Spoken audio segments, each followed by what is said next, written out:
যখন রাগ বেশি লাগবে তখন কি করা উচিত? দাঁড়িয়ে থাকলে বসে যাবেন, বসে থাকলে শুয়ে যাবেন, না কমলে একদম শুয়ে যাবেন, না পারলে একদম ওযু বানাই নিবেন। কারণ 95% মানুষ জীবনে বেশিরভাগ ভুল করে রাগে। এই পর্যন্ত যত সংসার ভাঙছে, যত ভাই ভাই দুশ্মনী হয়েছে, আর রাগটা আসে কার থেকে? মনে রাখবেন, যে আগে রেগে যায়, মনে করেন স্বামী রেগে গেছে, স্ত্রীর এখানে ডিফেন্স খেলতে হবে। স্ত্রী রাগলে হবে না, স্ত্রী সেখানে শুধু হজম করতেই থাকবে।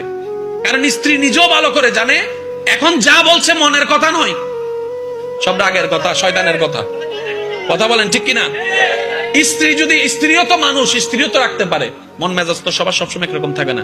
স্ত্রী যদি কখনো রেগে যায়, দেখতেছে স্বামী কথা বলতেছে, উল্টা বলতেছে, স্বামীর উচিত মাটির দিকে তাকায় চুপ করে থাকা। কেন? স্বামী স্ত্রীর পোশাক, স্ত্রী স্বামীর পোশাক, এটাই আমাদের ইসলাম। আর একটু জোরে বলেন। এবার যদি পোশাক টেনে নেই, অবস্থা কি হবে? স্বামীর জন্য স্ত্রী অতটুকু ইম্পর্টেন্ট, স্ত্রীর জন্য স্বামী অতটুকু ইম্পর্টেন্ট। আমরা অভাগারা বুঝার মতো বুঝতে জানি নাই বলে আজকে স্ত্রীদেরকে যৌতুকের কারণে, যৌতুকের নাম দিয়ে অত্যাচার করা হচ্ছে। ওই যে গুরুত্ব বুঝতে পারি নাই, গুরুত্ব বুঝতে পারি নাই। রাগ করলে করেন, মন খারাপ করলে করেন, তবে ভেবে দেখবেন পৃথিবীতে যতগুলো সম্পর্ক আছে, আমি ওলামায়ে কেরামের একটু মনোযোগ চাচ্ছি, পৃথিবীতে ভাই ভাইয়ের সম্পর্ক আছে না নাই?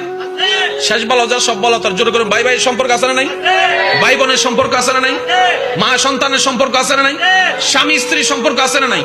পৃথিবীতে যতগুলো সম্পর্ক আছে, সবচাইতে পুরাতন সম্পর্কের নাম হচ্ছে স্বামী স্ত্রী। সবচাইতে পুরাতন সম্পর্কের নাম স্বামী স্ত্রী। যখন স্বামী স্ত্রী নামক সম্পর্ক ছিল, তখন ভাই বোন নামক কোন সম্পর্কই ছিল না। সর্বপ্রথম সম্পর্কের নাম কি?